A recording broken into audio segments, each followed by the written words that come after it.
Ladies and gentlemen, can you please take your seats? We're going to start now for the next session.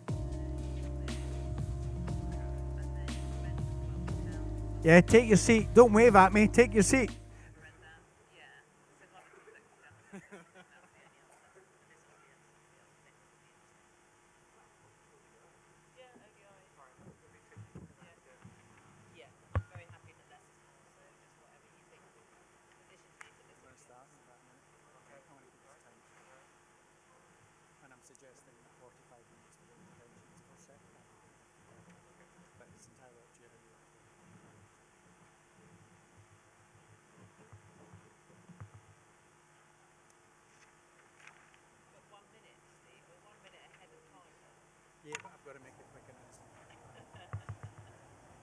So for those of you who have not collected your ticket for the Gala Dinner, you have 4 minutes and 30 seconds to do so, or you have forfeited the right to get your ticket. If you have an extra ticket that you're not going to use, please give it in because there's a waiting list for tickets now. Okay? So you now have 4 minutes and 15 seconds to pick up your ticket, or you forfeit the right to get your ticket.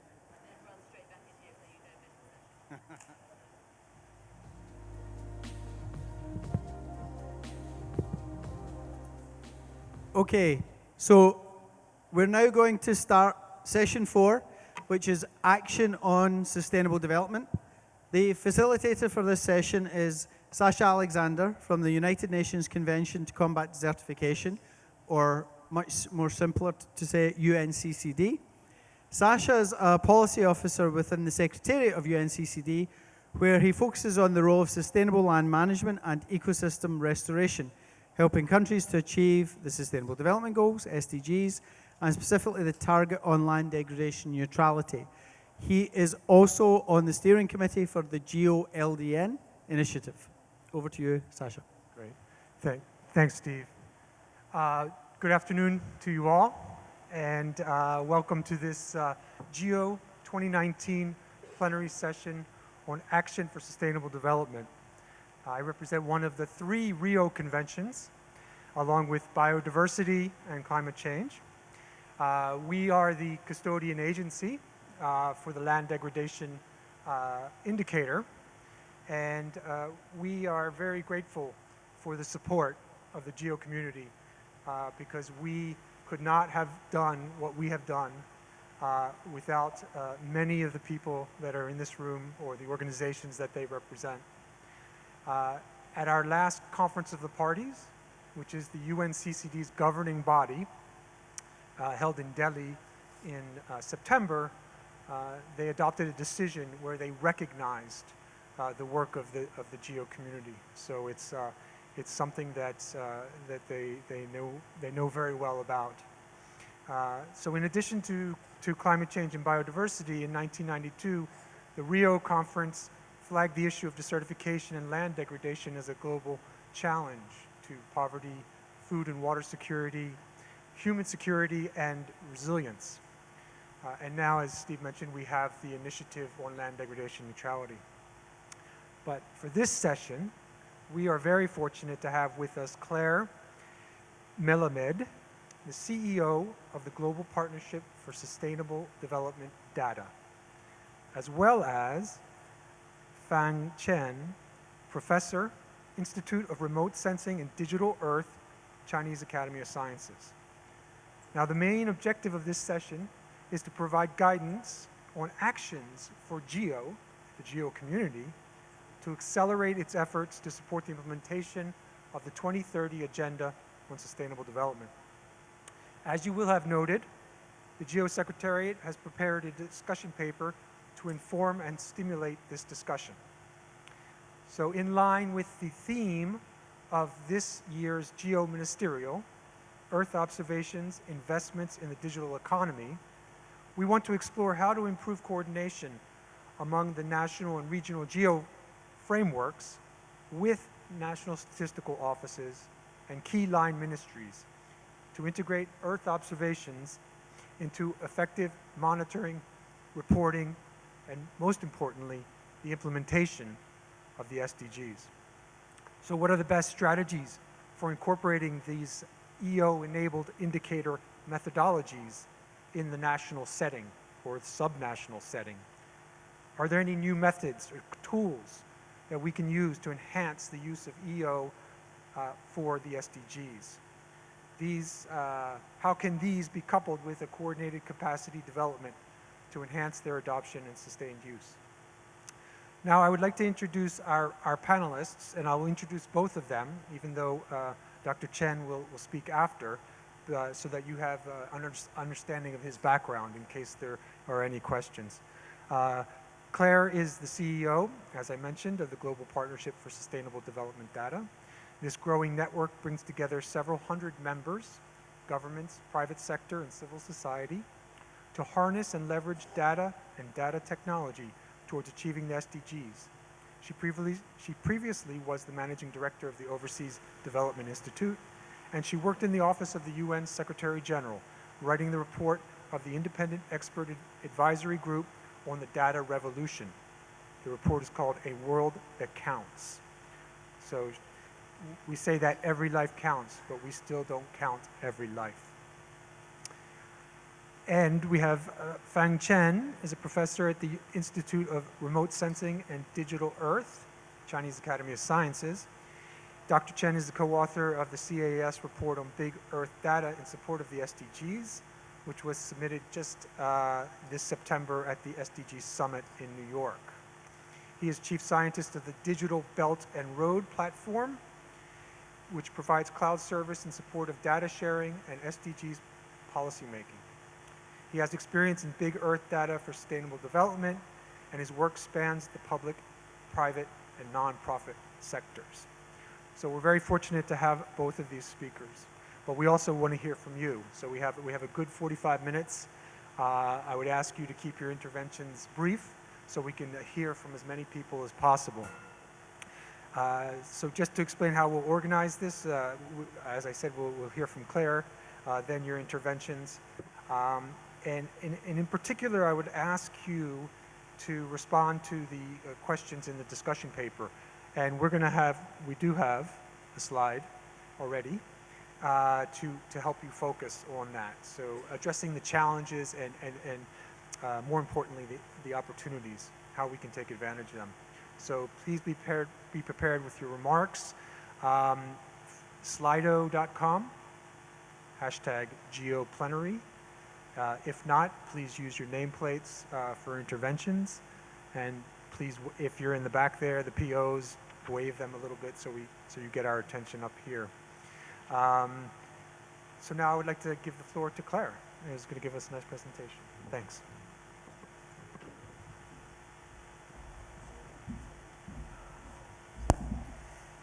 Thank you, Sasha. Thank you, Steve. Thank you all. Thank you particularly to GEO for the invitation. We work very closely with the GEO network as a partnership that brings together huge networks like GEO together with small organizations from a whole range of sectors. It's absolutely critical for us to have key partners like GEO to be part of our network and help to deliver the changes that we're trying to achieve in the world. And also thanks in particular to Gilberto, who is a member of my board. So obviously when asked, I had to come.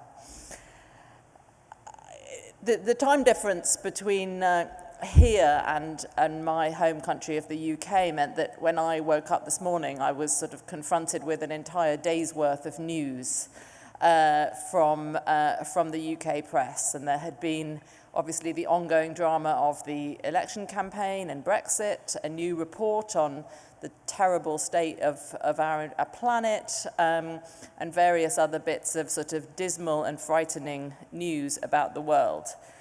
And, you know, that I think just compounds all of our sense that the world at the moment does seem like quite a dangerous and uncertain place. But I am resolutely an optimist and believe that we will manage to turn things around in time, as we always have more or less before in human history.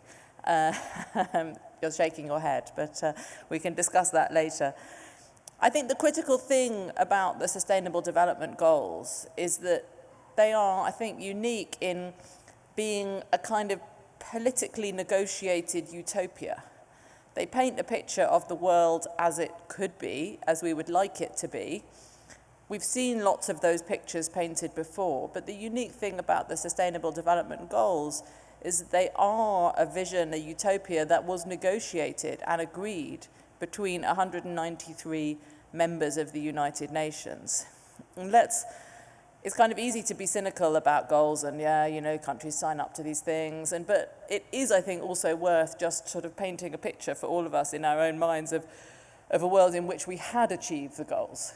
Imagine if we did achieve that world of, zero hunger, gender equality, and in particular, at the moment, a world in which climate change was no longer a threat. And I think we now have the vision for that world, and it is one that all governments have actually signed up to. So the question now is not so much sort of what is the collective vision for what we want as a world, but much more how we get there. And of course that is very much where data, where technology, where all of the things that all of you spend your days doing is absolutely critical to help us answer that question and chart that course. Because I think it's Earth observations and other data sources that can show policymakers and the public the bigger picture, the patterns in our society and in the environment that underpin how we live our lives and the changes that we need to make to achieve those goals. And sometimes those pictures can't actually be seen any other way. This is a picture of Lake Chad in Central Africa. Lake Chad has shrunk by 90% over the last 40 years. That means that trailer loads of fish traveling north to south have been replaced by empty roads, livelihoods lost, poverty and insecurity for the population of the region. And that is a change that was hard to see little by little. But today it's absolutely stark. And of course it's data that tells the story of those changes. Here you see the contrast between Lake Chad in 1984 and Lake Chad in 2018 on using satellite imagery. And it's the data that can give us the picture of those big changes over time where it would be very hard to see that day to day. And it's those changes that that in the end add up to success or to failure on the SDGs. But of course, as all of you know, that data doesn't just fall into our laps. It doesn't just arrive ready cooked on the desks of the people that need to make the decisions. We have to look for it, and we have to look at it, and we have to extract the stories that it tells, and then we have to use it to make the decisions that change those stories that it's telling. And for many years, the knowledge of those remote communities, like the people who live on the shores of Lake Chad, was almost impossible to collect. But it's now, thanks to new technologies, like the technologies that many of you, again, are involved with day to day, the satellites, the sensing, mobile technologies, and so on, we can know more. And then, of course, armed with that knowledge, we can do more and set ourselves on the path to success for the Sustainable Development Goals.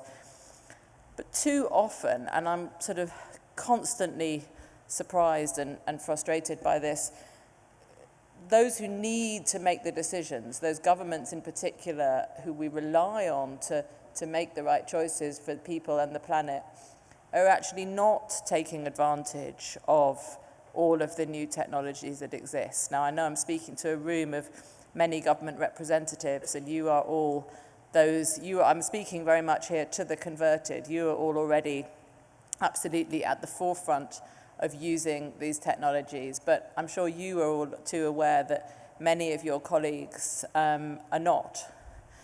I find it absolutely extraordinary in a world where everyone has a phone in their pocket, and where the thousands of satellites that we've been talking about are orbiting the globe every day.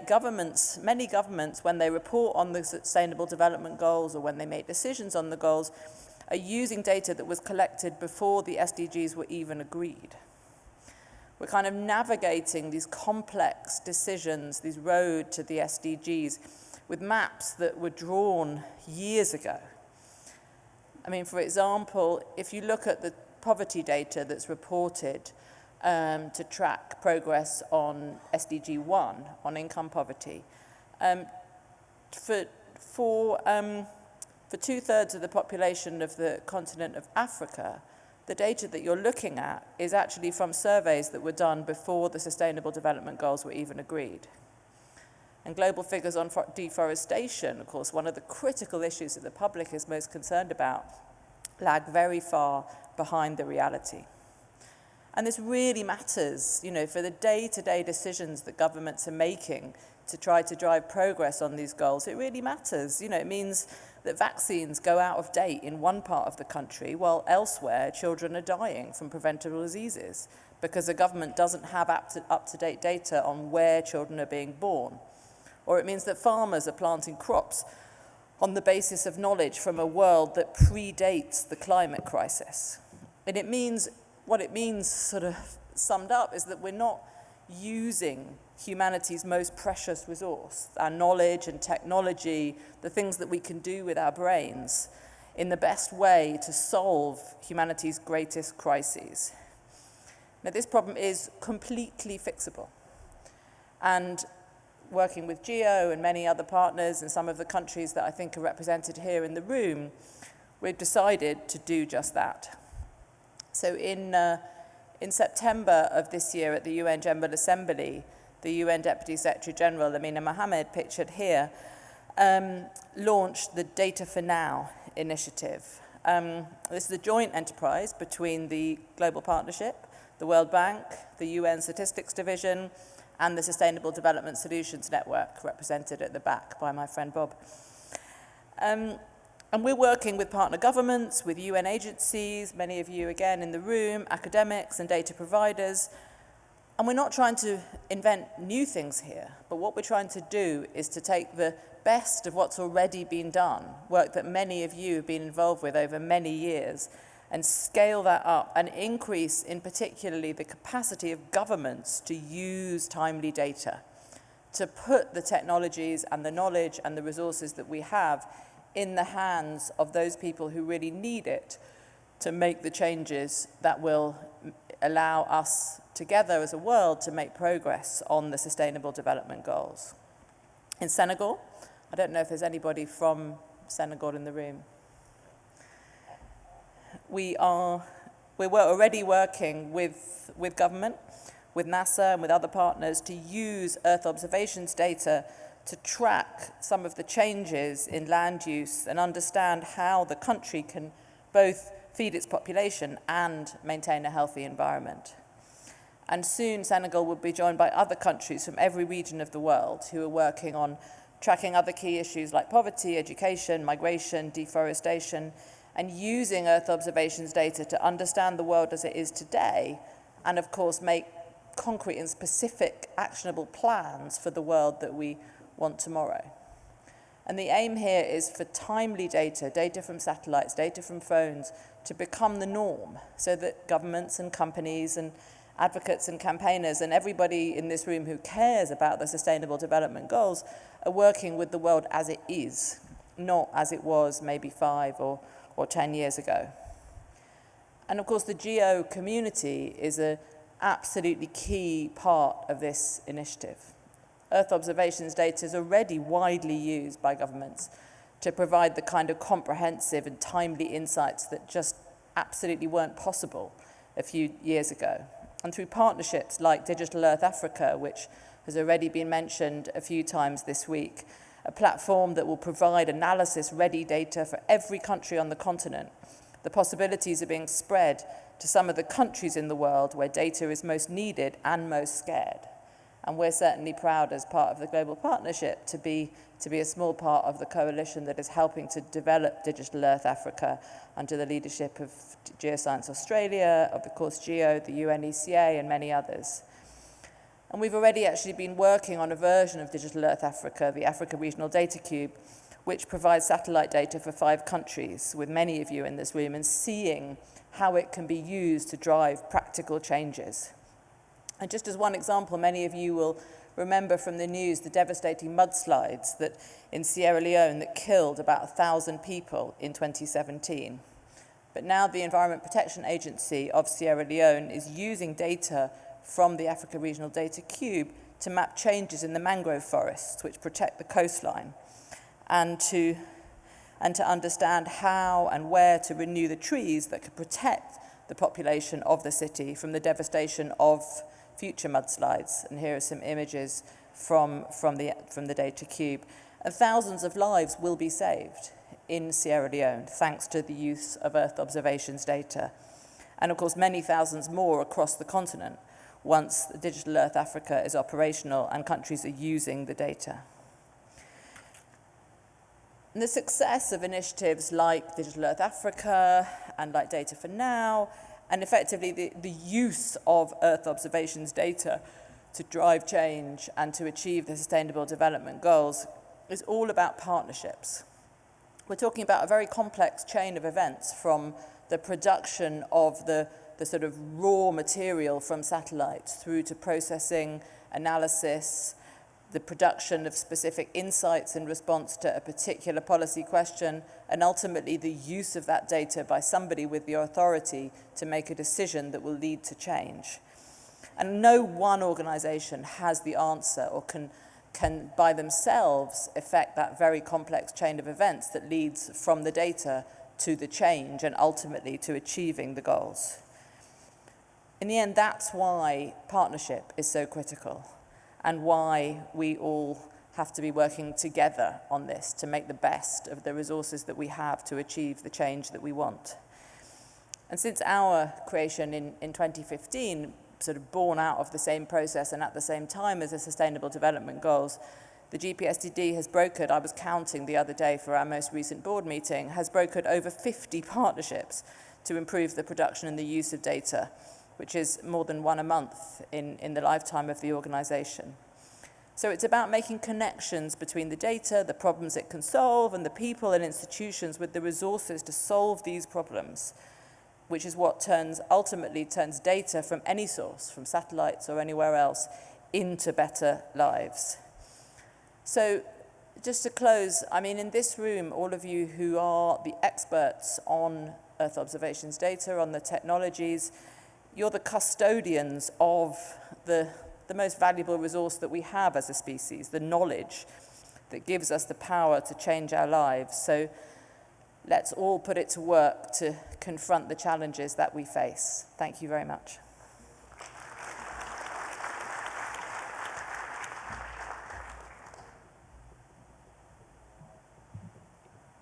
Thank you, Claire. How can we leverage, harness Earth observations to achieve a politically negotiated utopia? That's the question. I know we have some more questions up here. Looking at some of the particular issues and aspects that many of you in the room have identified in terms of the challenges of moving forward and progressing. I think Claire highlighted the global partnerships, absolutely essential. All the initiatives that are going on, continental scale, but I think there's a lot more that can be done at the national level. And I think maybe the national focal points, or the GEO principles as they call them, could leverage their colleagues, yes, and particularly those that are custodian agencies that also have national focal points, so that there's a momentum at the national level to go to your statistician with a group of people saying this is a really good idea, and we've got the data to back it up, because some of us find that many times these indicators and other things are languishing at the national level. So just a little thing. Slido.com. Please use that. Hashtag, oh, it's right there, GEO Plenary. And we have the nameplates, and Stephen is helping me prioritize those. And I know we're going to hear from the European Commission first. Please. Well, thank you very much, Mr. Chair and delegates in this excellent meeting. Now, I think that the challenges were many. Clearly, from the point of view of data and increasing the combination of Earth observation and statistics, the European Commission is strongly supported this and works a lot through the activities of its research program, but also through the activities of the Copernicus services and Eurostat, our own statistical agency. So we are trying really to integrate that. We're also trying to increase the work on methods, and in that respect, it might be worth mentioning the Digital Europe program that has been announced by the Commission, where we'll focus on high-performance computing, artificial intelligence, and data, and in particular on developing European data spaces, including on Earth observation and the environment, in order to train new algorithms, finding new methods to finding new solutions. And I think that all of this helps, but clearly one big step for us is also, apart from being able to monitor this better, is actually how do we step up the action to achieve the goals. And that's really where, for example, the Green Deal that has been announced by the Commission is important together with the digital, because what we need is also to shift behaviors, shift the behavior of the public administration, of businesses in their procurement, in order to become more sustainable, and even ourselves as citizens in the choices that we make every day in order to become more sustainable. So I think that we need action on all these, and that's where at the European level we are striving to get there. Thank you. Thank you, European Commission. Now I'll call on the representative from Japan. Thank you, Chair. Japan shares the view that the SDG indicators are one of the most important areas where the Earth observation data can contribute towards achieving the SDGs and ensuring transparency also. Japan will continue to support the activities of the Earth observation for SDG to communicate with the major UN custodian agencies for advocating the potential value that the Earth observation could support the achievement of SDGs. Japan also supports the EO for SDG to cooperate with the GEO's flagships initiatives and community activities. And in addition, we consider that the GEO work programs such as GeoGram and Blue Planet have played and will continue to play an effective and important role in supporting the mechanism of monitoring and reporting the progress of the specific SDGs targets and indicators. Japan would like to enhance the efforts to increase the communication and cooperation within the ministries in charge of SDG indicators. Thank you so much. I thank the representative from Japan, and now I ask the representative from Australia for their intervention. Thank you, Chair. I'd like to introduce Kylie Walker, who's the CEO of Science and Technology Australia, to make this intervention. Thank you, Chair. We know that few interventions have the power and the potential to change lives and communities as deeply as providing education to girls and women. So I speak today in support of ensuring that girls and women are deliberately included in science, technology, engineering and mathematics, STEM education specifically. Education enhances individual and community financial independence. It improves children's health outcomes and it leads to more resilient, sustainable and appropriate infrastructure. It's pleasing, therefore, to note the GEO's interest in supporting the UNESCO commitment to gender equity and access to education. But even in nations where every child is guaranteed a primary and secondary school education, such as in Australia, the barriers to women's participation in STEM are significant. Just 17% of the Australian STEM workforce is female, and globally we are doing better than most. I would classify this imbalance as an emergency. Systems are being built right now, data analysis and machine learning, transportation and infrastructure, food and water security systems that will shape the communities of the next few decades. We cannot afford to exclude from this system building half of our communities, half of our brain power. Excluding women and girls hurts everybody in the community and it entrenches the cycle of disadvantage. humanity cannot afford to exclude the female perspective any longer.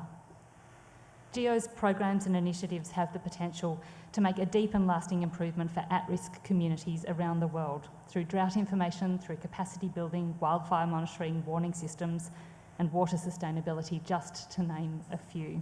These initiatives will be made stronger and more likely to succeed by proactively involving girls and women at the community level and by educating and empowering women to participate and lead in Earth observation at all levels. Those gathered here have the power to shift that balance.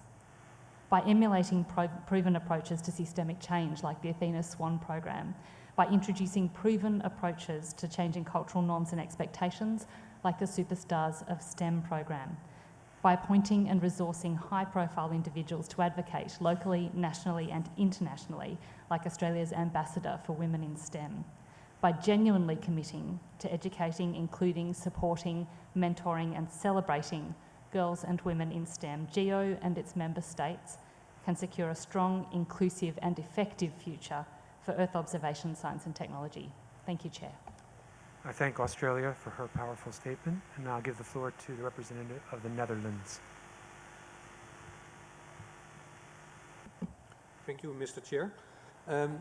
I want to thank you for the very good presentation and also the conclusion that partnerships are very important to achieve common set goals. The Netherlands has taken up, in fact, a challenge to contribute to the Sustainable Development Goal 2, Zero Hunger, and number 1, No Poverty, with the Dutch-funded program Geodata for Agriculture and Water.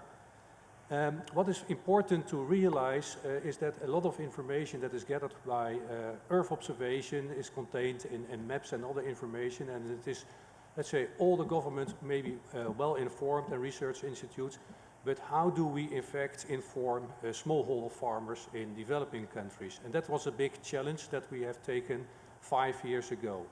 So we have now 25 projects in 15 countries running, and I can inform you that we did our calculations on our impact, and that last year we have reached 1 million smallholder farmers in these countries, and this number is rapidly growing. So why not, in fact, go for 10 million or 100 million farmers, as the GCA is, in fact, also has an ambition.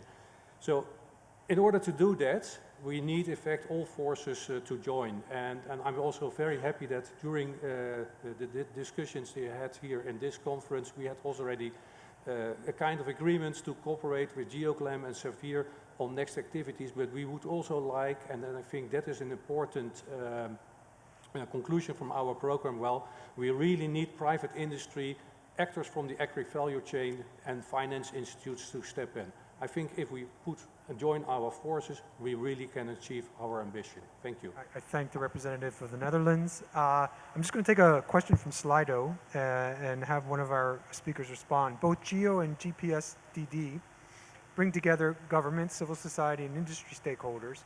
What lessons can this global partnership provide to GEO? How can we learn from it? Claire? Okay, I'm rather tempted just to throw it straight back to Steve and ask for his advice on what we could learn from GEO and get a little bit of free career counselling here. But let me do my best. I mean, I think the thing that I always feel about partnerships, I've been doing this job now for 3 years, and of course, in some ways, everything that we ever do is about partnerships. We're always working in teams and across different organizations, but working now in an organization which has as its specific mandate to create partnerships and which affects change through developing partnerships, where that is, in a sense, our theory of change. One thing that occurs to me, which is kind of obvious, but is how difficult it is. If partnerships were easy, then they would already be happening. So for organizations like mine, it's always going to be the things which are most difficult, which are the things that probably we ought to be doing, because that is where the value is most added. There are many partnerships that just emerge organically because partners have strong common interests and common objectives. They're absolutely valuable, but those partnerships will emerge organically. For an organization like GPSDD or like GEO, where the mandate is to create partnerships, you have to focus on those ones which are difficult and which would otherwise not emerge without our intervention. I think for me, the most critical thing in the success of all of the various partnerships that we have brokered over the years are about really creating a sort of strong sense of common objectives and agreement on the value of working together. It sounds trite, but often you can kind of people go into partnerships really actually wanting quite different things, and those issues are never really ironed out at the beginning, and then it means that where you do hit a problem, or you do find that your incentives are very misaligned, or your organizational interests are different, it becomes much harder to overcome what are actually, solvable operational problems, because you don't actually share that common vision and those common objectives. So I would say it's harder than it looks, and spend time at the beginning in kind of really aligning on the vision. But I'm as keen to learn from GEO as I have. I think we have certainly as much to learn from GEO as GEO has to learn from us. So I'm keen for others to answer that question too over the course of the next couple of days. Thank you. Yeah, thank you, Claire. I'd like to give the floor to the representative of Norway, please. Thank you, Chair, and thank you for a very nice and informative intervention. We support the attitude of the European Commission that it's not only the monitoring of statistics where Earth observations are useful, it's also in finding a concrete solution to problems. And in order to do this, having a knowledge-based management system is important both for public and private sector. We still have a way to go to fully use the potential of Earth observation, especially the use of new technology and open data for all. And we need researchers to analyze the data and to help us translate the data collected from space in a way that can help us to make well-informed and solid decisions, both at local, national, and international level. And we need to continue to innovate, both related to how we monitor land and nature and how we use and share data from Earth observations. And one of the things that we need to carefully consider is how we do public procurement or other financing of monitoring that there should be technology neutral to promote the use of new technology and new methods for Earth observations. And we also have some work to do home in each of the nations. We must increase the level of cooperation among ministries and the sectors, among the sectors. Now, finally, Norway would like to inform that we also have some resources to contribute with. We participate in the UN Committee on Peaceful Uses of Outer Space working group for the Space 2030 agenda. And from that, we will highlight that we support improved access to Earth observation data, particularly through purchasing high-resolution satellite data. We also contribute to improved telecommunication coverage in remote areas. As you know, Norway has a bit of a country in the Arctic sector, so we support telecommunication coverage there. And of course, satellites for sustainable ocean economy. Norway currently has 11 space objects in orbit listed in the UN Space Registry, and which 7 of them are active satellites. So with that, thank you very much. I thank Norway for her statement. I now give the floor to Mexico. Thank you, Chair. Claire, that was a powerful and inspiring presentation. At INEGI, we are proud of our partnership. Mexico recognizes the efforts made to identify best strategies for testing internationally accepted EO methodologies at country and regional settings.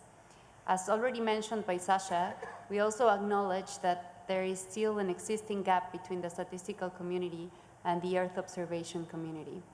We would like to encourage GEO to continue the collaboration with the statistical community, regional GEOs, and other relevant stakeholders to openly develop and share practical guidance on the use and value of Earth observations for achieving the SDGs. Thank you. Thank you, Mexico. I'd like to now give the floor to China, please. Thank you, Chairman. I take it pleasure to give some point for China. China has launched a series of satellites and tried to do more and more contribution to the international community. And China has kicked off a lot of SDG program on the international, on the global, national, and local scales. However, there's a deep gap between the Earth observation and the information and the knowledge required to support the policy making for SDG. As an example of implementation of GEOs, China has launched the program of GEOARC to trying to not only provide the Earth observation data for sharing, but also information and knowledge for decision making to support the SDG. Up to now, there are 22 annual reports and the related data set have been released to serve for Chinese government, international institution, and the public that may be downloaded from the China portals. For example, to support the SDG 15, to how to protect the terrestrial on land, to no land degradation, the newest global 30-meter forest cover map in 2018 and the global forest variation from 2000 is presented. The results show that the tropical rainforest area of the Central Africa and South America, the land net primary productivity have significantly decreased in recent years due to the deforestation, forest fire, and drought disaster related to climate change. While China and India lead the global greening, China has carried out fantastic ecological protection and restoration project from 1990s. I think it is very important for the SDG. A second example is to support SDG 2, no hungry. The Global Grain Production Situation Report have been continuously released based on the crop watch system for every year. In this year, the downscaling analysis for African countries have been presented. Every country may analyze the grain production, outlook, and the state of food security for different countries online. So we call for more effort and cooperation for analyzing ready data and the knowledge hub to fill the gap between the Earth observation and the policy making required information and the knowledge to support SDG. Thank you very much. I thank the representative of China, and now give the floor to the representative of Ecuador. Thank you, Chair. It's my first time that I take the floor. I want to thank the government of Australia to host this meeting and the excellent organization. Ecuador is working in the implementation of the Agenda 2030. Ecuador articulates its national development planning with the agenda and the Sustainable Development Goals, as well as with its principles to eradicate poverty in all its forms, protect the planet, and ensure prosperity for all. Through executive decision of our government, the implementation of this instrument was declared a public policy as a national commitment for national planning instruments. Ecuador creates a regulation for the preparation of the process report of compliance with the agenda, which will be constructed with information on the performance of national goals and the report of the achievement of our development plan, statistical information, a report of the government management of each sectoral cabinet, as well as contributions from various actors like civil society, academy, and investigation institutes. Also, Ecuador has elaborated guidelines for the relationship between development plans, the territorial planning, and the 2030 agenda in order to guide the autonomous governments in this process.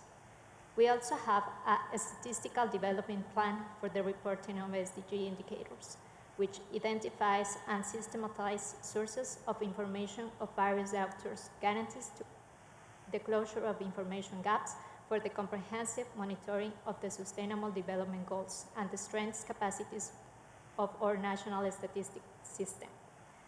During the presentation of our National Voluntary Review in 2018, we report the challenges and achievements related to the implementation of SDGs. In 2020, we will present our second report, which denotes our commitment with our citizens and the international community.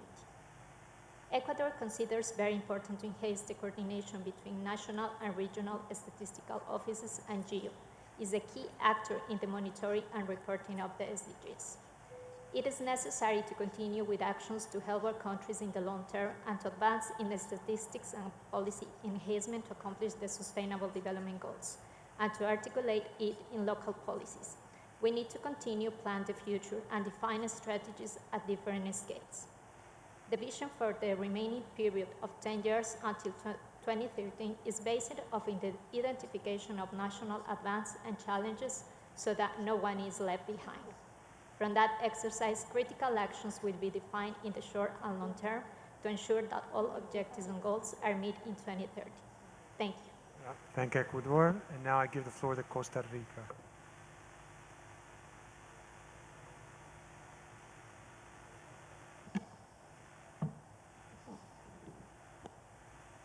Thank you, Chair.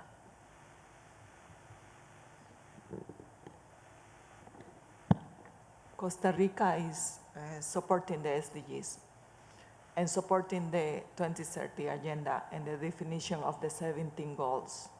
Why? Because this is the norm that we need to continue for the achievement of Paris Agreement and the 2030 agenda. I would like to present the case of Costa Rica for preserving Costa Rica's extraordinary biodiversity. Its rich rainforests, its rivers and oceans, teeming with life, and its clean air and tropical climate. Now we are here in Canberra this week to address issues of environmental concern, issues that affect all of us. The world is facing a tremendous challenge, and this is the challenge of our times. A global climate crisis, a climate emergency, a risk to our human society. And we can no longer sit and just watch. The science is clear, as we have been talking this morning, and we must listen to the science. We know that we are not on track towards the goal of the Paris Agreement. If we do not increase our ambition and accelerate action, we won't be able to stay under 1.5 of 2 degrees Celsius. We will be on the way to an environmental catastrophe. Extreme weather events are already taking place, and we see with the GEO that this is happening. Tropical glaciers and polar ice sheets are melting. Sea levels and sea temperature are rising. Floods and droughts are the new normal. Not only will our climate change, it will cause biodiversity loss, it will increase food insecurity and trigger poverty, hunger, and migration, which are the SDGs. We can no longer just sit and watch what is happening. Decarbonization is the great challenge of our generation. Costa Rica must be among the first countries to achieve it, if not the first. We already have 98% share of renewable in our national electricity matrix. We use hydropower, wind energy, geothermal, and biomass, and renewables, and we have achieved prevention of deforestation. Zero deforestation will have the covenant fees for all SDGs. With this, we want to be an example that we have covered our forest in the country for 53%, and we have a target 2030 for 60% coverage. This is an example how a country can help to achieve the Sustainable Development Goals. But my question is, why we are in so slow pace to achieve the SDGs and the 2030 agenda? Thank you. I thank Costa Rica, and I now give the floor to the United States. Thank you, Chair, and thank you, Claire. This week at side events, we've seen a growing number of examples on the use of Earth observations for the SDGs. We've seen more indicators in more countries, and we applaud the progress in even just the past year. We're pleased that we've been able to help. The United States and partners have contributed to the development of workflows to calculate and monitor indicators that relate to freshwater ecosystems, marine pollution, and land use change, among others. However, in response to one of the questions that was posed, the development of new indicator methodologies and tools are certainly still needed. In addition, we realize that the sharing of country examples on demonstrated uses of Earth obs can lead to greater awareness and interest. Obviously, there's still lots more to do. Yet we also already see the discussions with national statistical offices moving to issues of reliability and timeliness and coherence of the data. These topics all speak to issues of trust in the data. In fact, we heard this week at site events from representatives of NSOs. Certainly, compared to a lack of awareness, this is a much better situation for us to be in. It also speaks to having us in GEO and the member countries and participating organizations and associates connect with the statistical office to ensure the data quality and to develop trust in the data products with them to advance the goals. The United States supports the national responsibilities that are stressed in the 2030 Agenda. We also support the mobilization and effective uses of domestic resources and partnerships with private sector and relevant international organizations like GEO to promote the development of information and products and services that national, regional, and local organizations can use for the SDGs. This is why we see GEO and activities within and across the work program as effective ways to help countries achieve their sustainable development objectives. Finally, we also heard this week that a GEO initiative is pursuing a toolkit, and such an item can really provide great guidance to use Earth observations for the SDGs. And so we would encourage the GEO community to tell the Secretariat what they would like to see and have in this toolkit, what they would like it to include. Thank you. I thank the representative of the United States and now give the floor to the representative of CEOs.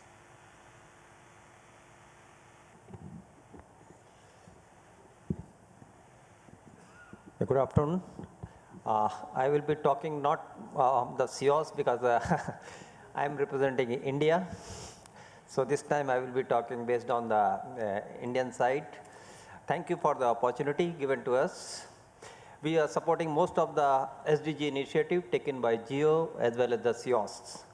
A few of them are like food security, water security, energy security, climate change. These are one of the most important SDGs. And we have taken initiatives, such as one of the initiative is the International Solar Alliance, you must be hearing.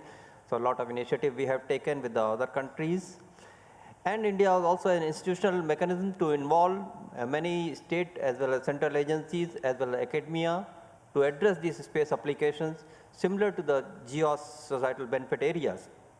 This may be evident from the fact that National Space Agency is currently working with most of the ministries on promoting space technology for the many of the applications. We would like to emphasize that taking the benefits of space technology to the society has been driving force for us, and then we are providing a lot of data to disseminate this data from the geophysical and biophysical product as well as thematic information through using the EO data. Role of GEO in promoting use of EO data for sustainable development would be incomplete without the capacity building for its use. In this domain also, we continue to share its facilities, expertise in the application of space sciences as well as technology through United Nations affiliated CSSTAP, what we call it. Under that, we are shouldering the responsibilities such as supporting the G20 initiative of GEO, including GeoGLAM, JCAM initiative, Global Forest Observation Initiative, as well as the GEOS data core. With this, we like to support all this GEO activity for the SDGs for the coming years also. We will fully support that. I thank the representative of India, and now I would like to invite Dr. Chen to take the stage. And in the meantime, I'd like to ask Claire one of these questions here. What's a tipping point that would get countries moving in terms of sharing their data. Sure.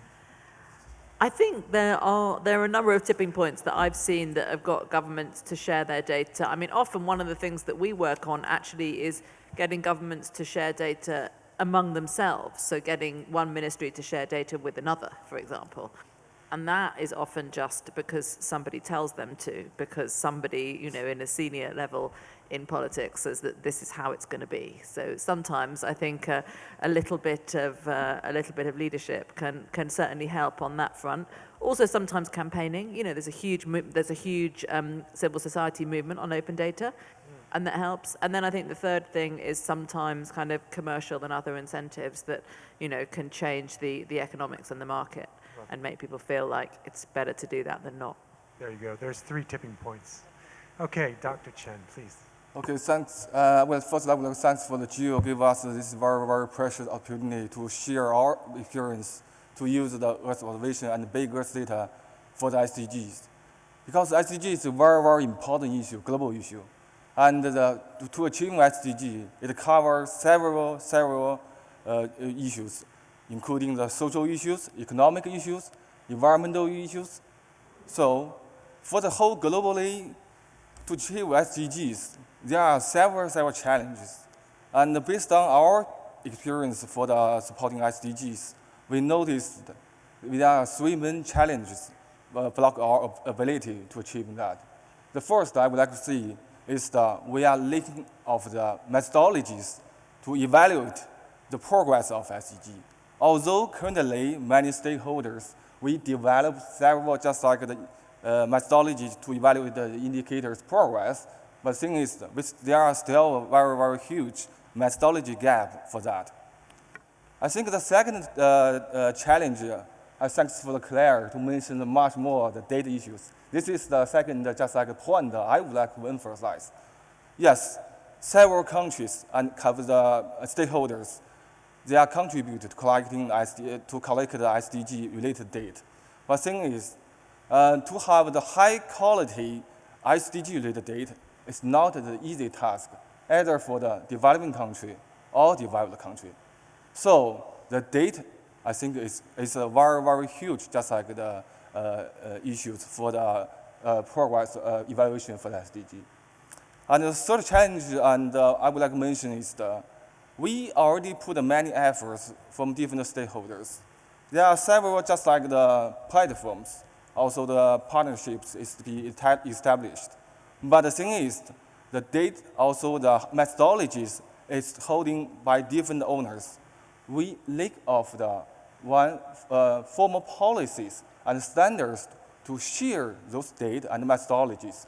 Then the methodology and data can be the contributor to the global issue well. So I think this is the 3 main challenges, just like the block our ability to achieve the whole SDG. This is the challenge things. And we need to notice, I listed some of key information here. From the UN, to achieve the SDGs, for United Nations, they just launched a technology facilitation mechanism, the TFM. The TFM trying to use the science, technology, and innovation to support the SDG. So this is the key, just like the mechanism from the scientific body to support the SDG. And in China, so just like there are several just like the science and technology activities already be conducted by different agencies to support the SDG achievements. And here, I would like to just like introduce some of the progress from our just like the bodies. In 2018 and last year, the Chinese Academy of Sciences, CAS, launched the Big Earth Data Science Engineering Program. The short name is CAS Earth. CAS Earth is just a program to use the Earth observation related Earth science data to support the SDG. And also the CAS cite the whole SDG as a priority as the whole CAS Earth program. But the thing is how we could use the data to support the progress monitoring for SDG. We needed to transform the data to the information then transform the information to the knowledge that could be fully understood by the whole different policymakers. Then we can transform our behaviors for the sustainability. So to do that, so the CARS Earth program, we just like the first step, we established a big Earth data cloud-based platform. This is a platform to gather data and processing data. And then we have the scientists to transform the data based on the different methodologies to the information. But the thing is, we need much more efforts to transform that information to knowledge. So that's the reason why here I would like to just like the call for the collaborations to transform the information to knowledge together. And we know there are 17 SDG goals. We could not, we mainly focus on the 6 SDG goals. That's the SDG 2, zero hunger, and SDG 6 for the water path, and SDG 11 for the urbans and the communities, and SDG 13 for the climate actions, and SDG 14 for the water and life under water, then SDG 15 life and land. So, and we focus on 6 SDG goals, and but the things we need to know the progress of the indicators under these 6 goals. So we just like develop several just like the case study. The case study is very important for the policymakers and users to understand how we can make the practice. So we mainly make the case including the assessment for the security, and also the urbanization, and also the water management, and also the environmental change, disasters, and the land degradations. We just like develop not only the keys, but also we try our best to persuade the whole users to understand how we can transform the information based on our current understanding to the knowledge. So this case provided the in-depth and systematic, just like the research results for the selected SDGs indicators. And we provided the support based on 3 categories. Some cases provided the new data source. Then some of the cases provided the whole methodology models and how to demonstrate how we can use the big Earth data as a new methodology to support SDG. Then some of the keys to support the SDG based on our decision support, to some cases to transform the information to knowledge. So 3 types of the way we demonstrate our ability to transform the information. And also those cases is in a different scale. We have the SDG issues in the local scale, also national scale, regional scale, and global scale.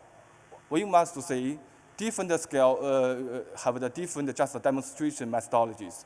So this is our first try in our research for this. And the good just like the progress is that we finished this work, and we selected some of the keys.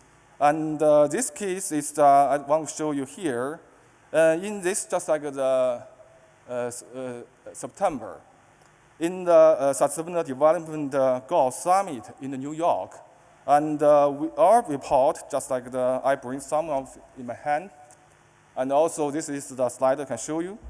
This is the official report from the Chinese delegation to the SDG Summit. And this is the scientific report to show how the just like Chinese growing efforts to pursue the goals, and also this is the keys can be used for the different just stakeholders to understand how we can use the big Earth data in support of the SDG goals. So this is the one of big just like the report. If you want the details, you can just find me after the whole sessions. I can provide you some of the hard copies. And also, this is the research we conduct through this report. But also, during this work, we also noticed that to achieve SDG, we need to work together. We need the international collaborations. And Here, I would like to introduce you some of our just like the efforts on this. In the past 2 years, International Society for Digital Earth, ISDE, one of the participating organizations of the GEO, and work together with the Chinese Academy of Sciences and other partners, experts from the 53 organizations and institutions, jointly launch and develop a program. We call it a Digital Belt and Road Program. This program is the whole international science program and promote the Earth observation technologies and data and to support the sustainable development goals. So this is the international efforts, and this efforts is just like the response by the local and the national stakeholders. And currently, the program already established 8 centers of excellence in the 8 countries for the coordination work for the SDG assessments in the regional scale, not only for the local and national scale, also the regional scale. And also to develop a cloud-based platform to share the data for the SDGs. That data platform includes the satellite imagery and the data on the natural headers and the environment and agriculture and others. So with one platform together, we have the one goals. We can work together to addressing the SDG for the whole regions. So this is the whole aim for the whole program. And through this 3 slides, I just like to show some of our efforts to achieve SDG with the science and technology innovation. And I would like to see, based on our experience, we can see the Earth observations and also the big Earth data have proved the abilities for the potential evaluation and monitoring for the SDG, and both in China and the countries around the world. But the thing is, we need to do more. We need to work together. So, and that's the reason why here I appreciate the whole GEO give us this opportunity to connect with the different stakeholders. And thanks for your listening. Thank you very much. Thank you very much. We're going to have some quick Q&As. So you think of some short questions for our panelists or for myself. But first I want to go to the first question, and maybe I'll ask Dr. Chen just to follow up, because he was talking a lot about talking to each other and how different coders need to talk to each other. There's a lot of diversity in there. How can GEO help in the transferability and interoperability of solutions for the SDGs? So when they're done in one country, you have the Belt and Road, which is going through many, many countries. How are we going to do that in Uzbekistan? How are we going to do that in Kyrgyzstan? Please, short answers. So short questions, think of short questions. Yeah, I think the reason why we have a very huge response from the different partners for the Belt and Road DBAR program is that we want to have the one very practical models. Then that model can show very well how we can use the Earth observation to support the SDG achievements. Then, and this model can be understood easily by the different partners, then can transform to the region. So, but the thing is, we need to work together to establish a model. But we need the platform and the coordination mechanism to do this. Right. So this is the thing I want to emphasize. Yeah. Okay, let me give the floor to Claire if she wants to add something. Thanks. No, that was really interesting. The only thing I would add is that sometimes all you need to do is to put the 2 countries together and then kind of step out of the way. You don't always need to have a kind of intermediary to get solutions from one country to another, but we do a lot of peer exchange, just bringing countries together and letting them learn from each other, and that I think is an incredibly powerful way as well of transferring solutions from one to another. I'm going to let Costa Rica reiterate her question, I think. Thank you. It's a very difficult question. But please, go. Why is data so important? Partnership is important. We have a lot of data already. The problem is that we are not sharing data. And the data, how we do translate this data in understandable language that is coming to the common people. and why we are in a so slow pace to achieve the SDGs. Yeah. Why? Yeah, thank you. And I am a diplomat, a policymaker. We need the data to make decisions. Yeah. But we need to work together. We always say the same. But when we are going to accelerate action and to be ambitious, as Costa Rica is doing. Thank you. Yeah, Claire, briefly. It's interesting how this sort of debate on data in the SDGs has moved from we don't have enough data to actually we've got loads of data and the thing to do is share it and use it well. So I think I really appreciate the question. I think the challenge is, and often the frustration with these things is, you know, everyone in this room and in so many other rooms, of course, does completely understand the problem, understand the urgency, and also knows how to fix it. And again, it's the question, you know, the sort of deep frustration that it's not happening can sometimes be overwhelming. I mean, for me, and again, I know there are many officials from governments in the room, so again, it should hardly bears saying, but I say it anyway. For me, it always comes down to politics. What we have to do is to get politicians to want to do this, whether it's sharing data, whether it's using data. There are many routes to that, of course. There's a civil society kind of campaigning and advocacy route.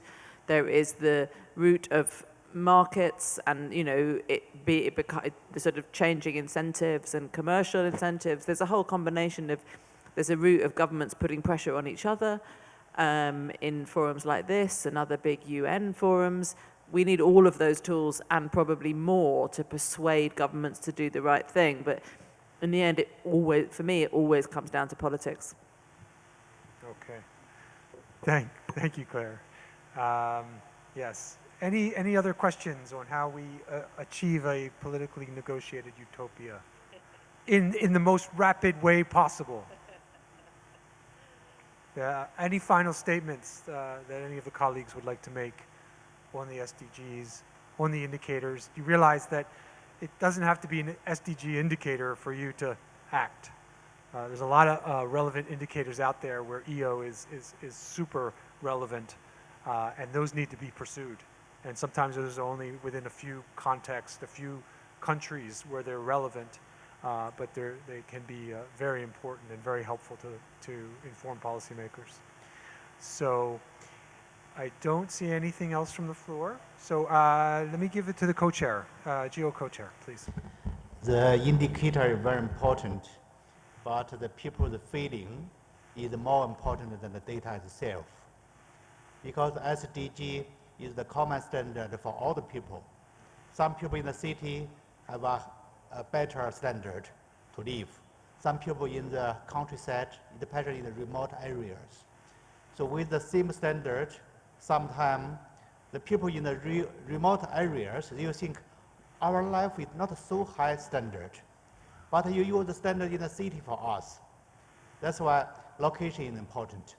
How we can make location-based standard to judge different places, the SDG situation.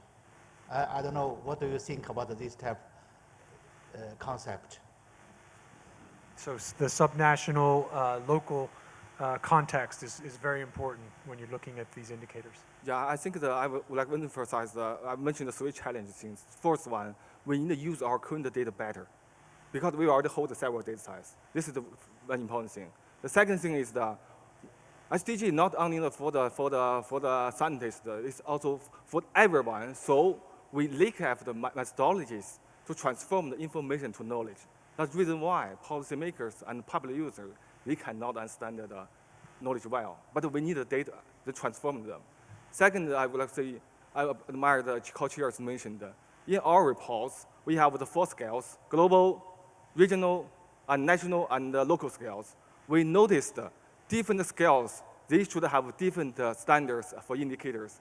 We have totally different situation. Yeah. But the thing is, we need some mechanism to establish just like an indicator evaluation framework together. Yeah. So that's the 3 points I want to mention. Thank you. I'd like to give the floor to Cambodia.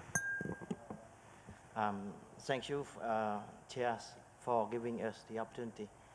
I think we one of the poor countries. I think our concern is over the resolution of the observation data that we been using. I think this is one of the most important issues. At the national level, it's not the regional or global level. So it's very important. And the second issue is the financial sharing. I mean, in terms of the national data cube formulation. I think in some countries like us, we are not able to afford of this development or formulation. I hope that the GEO Secretariat would pay attention to this and make available at the regional level first. Thank you so much. Thank you, Cambodia. So now I would like to look at the outcomes of this session, and thanks to the GEO Secretariat for preparing these. But I would just like to go through them. So relevant action on SDGs by many members. So we've heard the stories, and it's fantastic. It's and it's something that we need to share with other countries. Relevant action by partner organizations. So yes, there's a lot of global partnerships, a lot of global initiatives, but we need to drill down to the national level, and we need to talk to the line ministries and the NSOs. Increased coordination, regional GSOs and NSOs.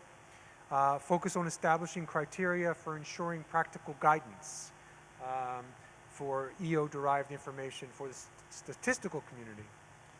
Practical guidance for a lot of different end users. EO can support indicator development for SDGs, increase transparency in follow-up and review process. New methods for value demonstration and practical guidance through input to the GEO SDG toolkit and link to knowledge-based management systems. Provide inclusive and quality education for girls and women. This is the statement from Australia. Support inclusion of STEM in the GEO SDG work. So we have some very concrete, specific ideas here in terms of the outcomes. And I think that overall we've gotten a good overview of where we stand with the SDGs. There's a lot of minutia involved with particularly with the SDG indicator framework, where I've been involved with, but in terms of assisting countries, building capacity, providing the tools and the platforms that we need, a lot of that is being done at the working level, and I really salute all those people that have made that possible and continue to make that possible into the future. So with that, I would like to close this session and hand it over to the GEO Secretariat for some more important announcements. So thank you so much. I would like to thank Dr. Chen and Claire for their excellent presentations, and we'll see you all soon. Thanks. And again, our thanks to Sasha as well for being a great facilitator. Okay, there are tickets left. There are 15 tickets left. If you run, you can get them. So there are 15 tickets at the desk. So if anyone's looking for a ticket, we have some final tickets left. You can go and get them. I have been informed by someone who I would trust as a geospatial expert that you go to the east side of the NCC. So you go to the main door, go out and go left, and that's where the buses will be going from. I have been asked by numerous people, women, what to wear tonight, and the guidance is lounge dress or business coat. So basically you don't have time to go and change, so you're going as you are. So the bus is going, they start at 6:15 and they stop going at 6:45. Is that right, Dr. Minchin? Okay. So please stay here, do some networking, and we will be going, the first set of buses will be going in just over an hour. And thank you again for attending this final session. We'll see you tonight, if you're going. Thank you.